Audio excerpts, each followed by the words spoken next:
स्वागत है दोस्तों आप सभी का आपके अपने YouTube चैनल एग्ज़ाम पैरा पर। मैं फार्मासिस्ट रॉबिन सिंह एक बार फिर से हाजिर हूँ आप सभी के लिए लेकर के एक अपडेट। दोस्तों हमारी अपडेट ये है कि MCRE 2025 जो अभी एग्ज़ाम हुआ था अपना अगस्त में, उसका रिज़ल्ट आ चुका है। सारे पोस्टों का रिज़ल्ट आ चुका है और इसी के तहत अपना जो फार्मासिस्ट वाला है उसका भी रिज़ल्ट आ चुका है। तो हम सभी लोग जो है अपना रिज़ल्ट कैसे देखें वो मैं आपको बता दूँ। और हालांकि सब लोगों को पता है कि रिज़ल्ट कैसे देखना है, लेकिन फिर भी आइए चलते हैं देखते हैं कि क्या है प्रोसेस। देखिए यहाँ पे ये लिखा है अपना CRE एग्ज़ामिनेशन, तो इसी पे चल के क्लिक करना है। तो इस पर हमने करा क्लिक। अब जैसे ही क्लिक करेंगे फिर आप देखेंगे कि यहाँ पे ये अपना जो है लेटेस्ट वाला है जो कि अभी हुआ था अपना, है ना। इस पर क्लिक करते हैं, वहाँ पे आ गया व्यू डिटेल्स। ये देखिए रिज़ल्ट का नया कॉलम खुल करके आया रिज़ल्ट। तो अब हम लोग इस पर क्लिक करेंगे, रिज़ल्ट पे आ जाएंगे जा करके। पोस्ट कोड अपना फार्मासिस्ट का कितना था, तो 12 या 15 था कुछ, देखते हैं 12 वाला ओपन करके देखते हैं। आई थिंक 12 था, तो अभी लिख करके आ जाएगा। हाँ देखिए 12 है, ठीक है। तो ये अपना जो है रिज़ल्ट आ चुका है। यहाँ पे 8 गुना बच्चे बुलाए गए हैं, ठीक है। 8 टाइम्स बच्चे बुलाए गए हैं, यानी इसका मतलब अगर 300 वैकेंसी है तो 300 में अगर 8 का गुणा करेंगे तो ये तो 2400 बच्चे हो गए। क्या 2400 बच्चों को बुलाया गया है क्या? देखते हैं भाई क्या है। तो यहाँ पे आप लोग देख सकते हैं, ये अपना इधर आपका रोल नंबर दिया गया है, यहाँ पे आपकी कैटेगरी दी गई है, ठीक है ना। रोल नंबर, कैटेगरी, यहाँ पे जेंडर, यहाँ पे आपको कितने नंबर मिले वो, और यहाँ पे आपकी रैंक क्या बनी वो। तो एक चीज़ मैं आपको बता दूं, जिनकी रैंक जो है 300 के अंडर में है, 300 जितनी वैकेंसी है उसके अंडर में अगर आपकी रैंक है तो आप सिक्योर हैं, ठीक है। आपको कहीं भी किसी से भी कुछ पूछने की ज़रूरत नहीं है। जितनी सीटें हैं अगर उतनी आपकी रैंक है तो आप सिक्योर हैं, ठीक है। बाकी जिसका थोड़ा बहुत ऊपर नीचे है वो थोड़ा सा अपना पेशेंस बना करके रखे, धैर्य बना करके रखे, हो सकता है उसका भी सिलेक्शन हो जाए, ठीक है। अब देखिए यहाँ पे एक दिक्कत ये है कि एम्स को जो है आंसर की भी जारी करनी चाहिए थी, आंसर की नहीं जारी करी है। अब देखते हैं फिर आगे क्या होता है। यहाँ पे आपकी रैंक और नंबर दिए गए हैं और ये आपकी लिस्ट है। तो इतने बच्चे टोटल जो है अभी प्रोविज़नली सिलेक्ट हुए हैं और इतने बच्चों से जो है एम्स मांगेगा कि आप लोग जो है चॉइस फिलिंग करिए। नीचे देखो दिया गया है चॉइस फिलिंग के लिए, इन्होंने बोला है कि आप लोग जो है अपनी चॉइस फिलिंग करिए। ये देखिए लिखा है, देखिए क्या लिखा है, कह रहा है कि दिस रिजल्ट इज़ प्रोविजनल। दूसरा पॉइंट क्या कह रहा है, the result has been declared based on candidates online registration for the post without any prior screening of their eligibility.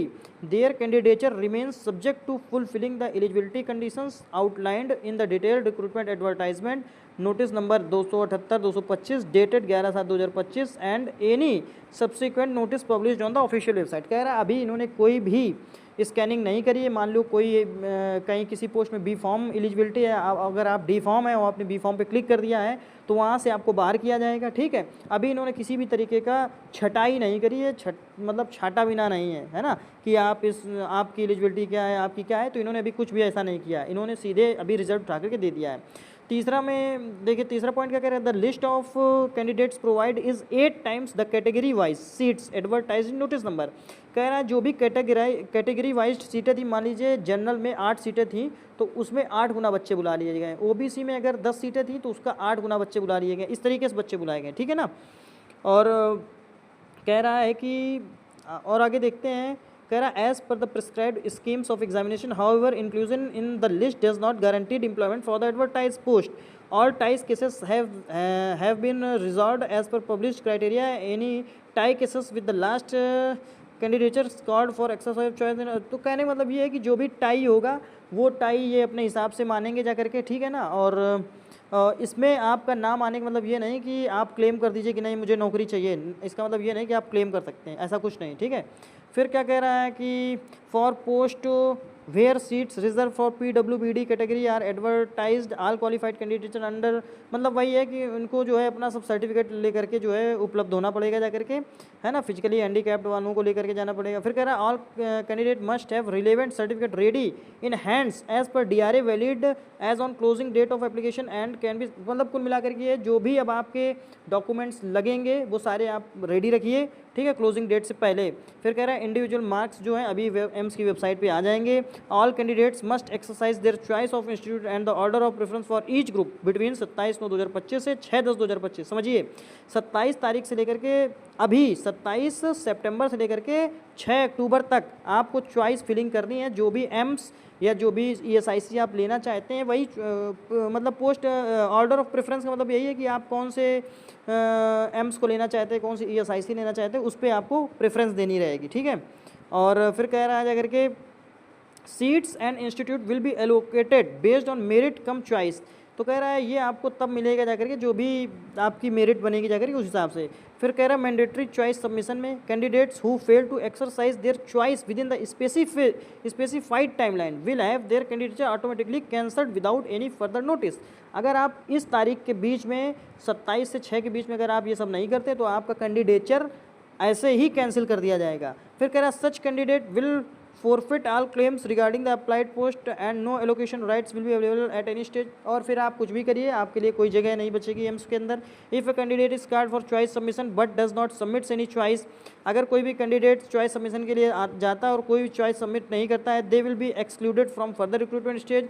आगे जो रिक्रूटमेंट स्टेज का प्रोसेस है उससे बाहर कर दिया जाएगा। And their candidature will be summarily rejected, और उसका कैंडिडेचर जो है आपकी जो वहाँ पे जो आपने आवेदन किया वो आपका निरस्त कर दिया जाएगा। If a candidate submit choice for only some of the available institute but not for all, they will be considered only for the post institute they have selected and not for the ones they omitted even if seats are available. कह रहा है अगर आपने मान लो 2-3 पे ही select किया कि मुझे तो दिल्ली ही चाहिए, मुझे भोपाल ही चाहिए, तो दिल्ली और भोपाल ही सिलेक्ट किया, बाकी आपने छोड़ दिया, तो आपको दिल्ली और भोपाल में अगर सीटें होंगी तभी दिया जाएगा। फिर ये नहीं होगा कि मान लो फलाने एम्स में खाली चली गई सीट तो आपको चाहिए, फिर नहीं, फिर खाली गई तो गई। ठीक है।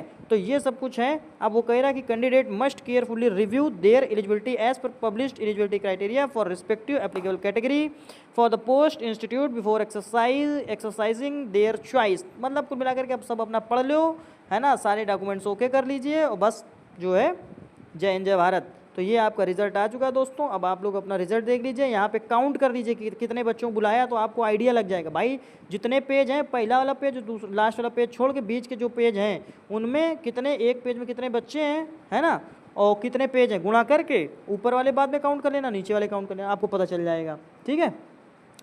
तो दोस्तों यही थी हमारी update. Thanks for watching the video. Thank you so much.